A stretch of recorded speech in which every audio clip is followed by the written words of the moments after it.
এবার নজর রাখবো অন্যান্য খবরের দিকে। উল্টোডাঙ্গা বিধাননগর মেন রোডে জাঁকজমকপূর্ণ পরিবেশে অনুষ্ঠিত হলো নর্থ স্টার জব এক্সেলেন্স একাডেমির গ্র্যান্ড ওপেনিং সেরেমনি। শিক্ষার্থীদের বাস্তবমুখী দক্ষতা গড়ে তোলা এবং ভবিষ্যতের কেরিয়ারকে আরো মজবুত করার লক্ষ্যেই এই একাডেমির পথ চলা শুরু হলো এক নতুন আশার আলো নিয়ে।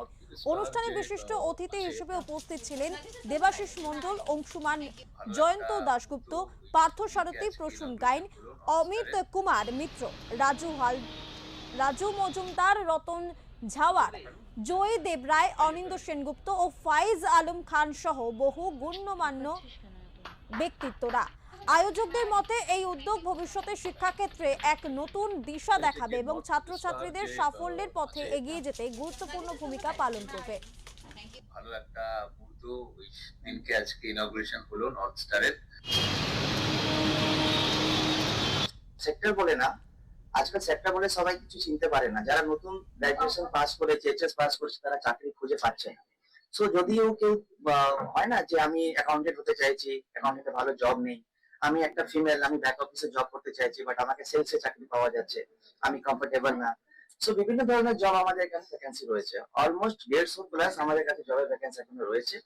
সো আশা করি যত রকম আমাদের লোকালি যে প্রবলেম গুলো আছে, জবের problem, back office, front office, accountant, fashion designer বলতে পারো, বা sales officer, sales manager, training. সবসময় বিলিভ করি আমি যদি প্যাশন, আমার প্যাশনকে যদি আমি প্রফেশন বানাই, তাহলে আমি অনেক বেশি আমার 100% এফর্ট দিতে পারবো। ওয়ারাজ আমি যদি যে কোনো একটা টাকার জন্য প্রফেশনে ঢুকে যাই, আমি সেই এফর্টটা কতটুকু দিতে পারবো আমি জানি না। সেই জায়গায় এই নর্থ স্টার দ্বারা আমার ইচ্ছে আছে আমি তাদেরকে বোঝাবো তাদের ইনার কোয়ালিটিটা কি, তারা এসে আমাদের সঙ্গে শেয়ার করবে। তাদের সঙ্গে ডিসকাস করলে, কথা বললে আমরা বুঝতে পারবো যে এই ছেলেটার মধ্যে তো মার্কেটিং এ যাওয়ার ভালো প্রবণতা আছে, তাহলে ও কেন মার্কেটিং এ যাচ্ছে না। নর্থ স্টার হচ্ছে ধ্রুবতারা, যেমন আমাদের নাবিকদের পথ দেখায়, সেরকম আমরা হচ্ছে মানে ক্যান্ডিডেট যারা পাস করে বেরোচ্ছে 10+2 এমবিএ, বা এমন এমন মানুষ আছে এমবিএ করছে বা 10,000 বা 15,000 স্যালারিতে কাজ করছে। তো আমরা যার যেমন কোয়ালিটি তাকে সেভাবে গ্রুমিং এন্ড ট্রেনিং করাবো, প্লাস মেইনলি ইংলিশ ফ্লুয়েন্সি যেন যে কোনো ইন্টারভিউতে বসে ক্র্যাক করতে পারে। মেইন প্রবলেমটা হয় যে ইংলিশ ফ্লুয়েন্সি থাকে না, আর সেখানে সেই প্রবলেমটা তারা ফেস করে।